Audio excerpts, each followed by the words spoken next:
Everyone, welcome to my channel. We are welcoming the Traxxas Unlimited Desert Racer to the channel today. Not gonna lie, I was gonna open it and have it be a cool dramatic thing, but it was really awkward getting it out of the box. I already tried to record it.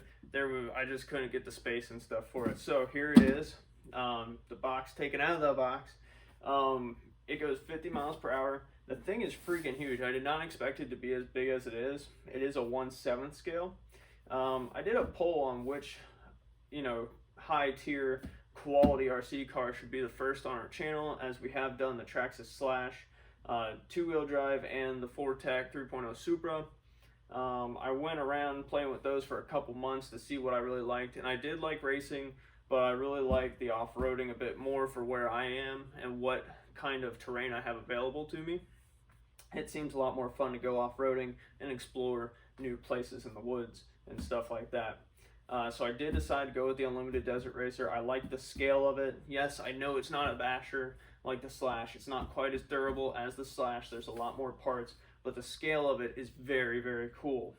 Now, because I did try to record this before, I did get to take a peek at it, and I did get to look at so it's not a 100% fresh review at this point, but it's just a couple minutes in between.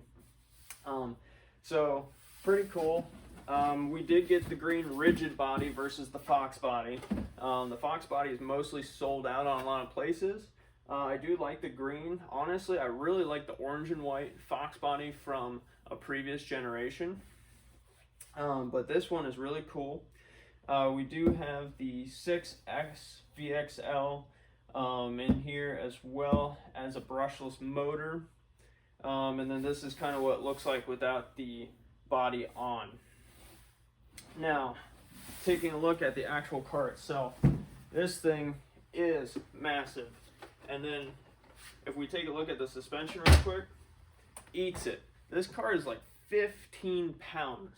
The fact that it hardly makes a noise, it's literally just the thump of the tires, that suspension is pretty solid.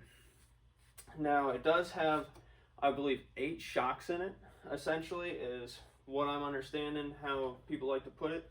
And you can see them in action too. Let's move this closer so you can get a better look.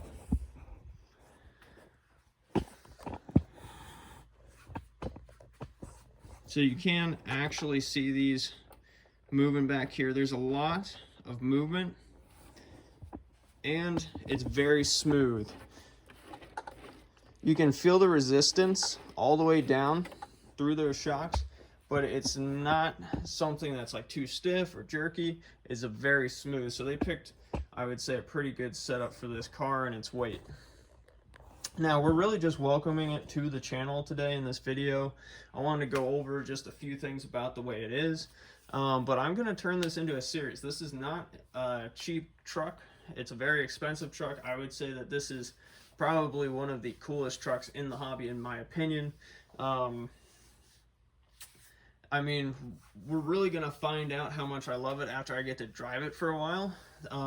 That's why I'm just now putting up a Traxxas Slash review after a couple months of using it, because I don't really like the way some people just take it out for a day and they call it a day on if the truck is good or not, because it's really how much fun is it to drive. And of course that's some opinion based, but you kind of let people know what developed that opinion for you and if it's worth it. Now, something people have been saying about this truck is that the tires are bead locked.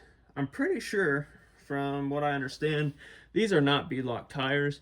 They're made to look like it, but they're just glued on there. They are Goodrich. Pretty neat tires. I've always kind of liked tires in general and the different kinds, and now that I'm in RCs, it does kind of make a difference for what you're doing. Now, on the back here, we do have fire extinguishers with a little bit of decaling on them, a little bit of detail. Pretty cool. We do have the spare tires as well as the spare axle here. The fans, the light bar in the back, which you can actually have red and yellow lights come on depending on what you're doing for stopping and stuff. It's very cool that they added that feature of the different color lights and it being responsive to what the car is doing. On the front, You do have another additional light bar set, and you do have one up here at the top of the cab there. It's very cool how the roll cage is real. It's actually a body of the car. You know, it's something that I really wanted, and before I knew about this truck, and I was just kind of looking into RCs, not even hardly driving them yet, I was thinking about building my own roll cage for something like my Traxxas Slash, because I just like that realism. I like the idea of it having a real, you know, chassis and body under there. So that's very, very cool that I could just go and kind of get the car of my dreams, you know, the RC car that I was really looking for this whole time I've been using them.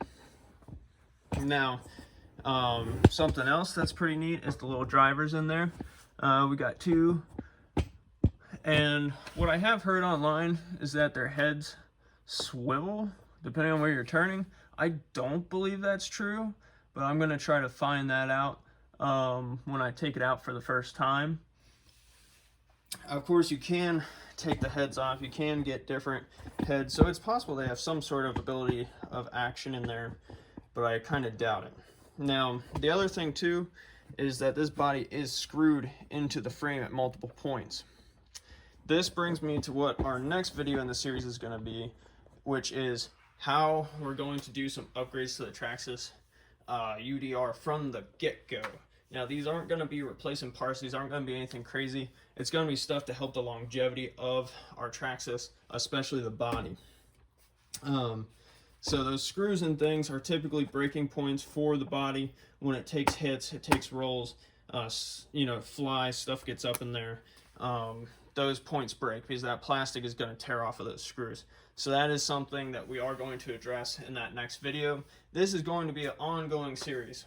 I want to make this truck kind of the, you know, headliner of the channel for a while. Of course, I'll still be taking the Slash out a lot, and I'll be doing some videos on the Super for fixing it, because I did have a problem with it that I think most people are going to want to see. Now the thing is, I haven't really learned to fix it yet. I took it apart once, couldn't quite figure it out, but I think I got it on lock now of what I should be doing to fix it, and I ordered some parts too. So overall, this vehicle is super freaking cool, super clean. The color's super nice. We have some nice solid arms. The rear axle going into their diff, actual like probably steel springs, like they are solid metal. You know, the ones on the Slash feel more like plasticky and stuff. I think they're probably like a very, either a plastic or a thin aluminum with a plastic wrap on them. These arms, people sometimes talk about issues with them. I'm going to see how they do, because I don't really bash my cars that hard, and I'm definitely not going to be bashing this one deliberately. It's going to go over some rough terrain, maybe some very small jumps if it's in dirt and things, but it's not going to a skate park like the Slash would.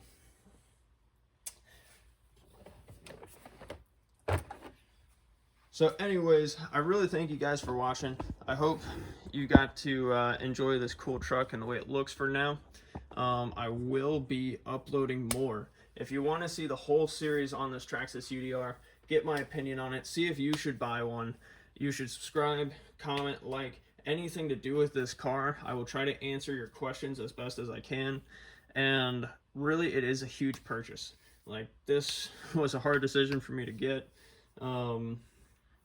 But I think it's something I really enjoy, and this truck seems super freaking cool. So I would love to see it in action and see what we can get going with it.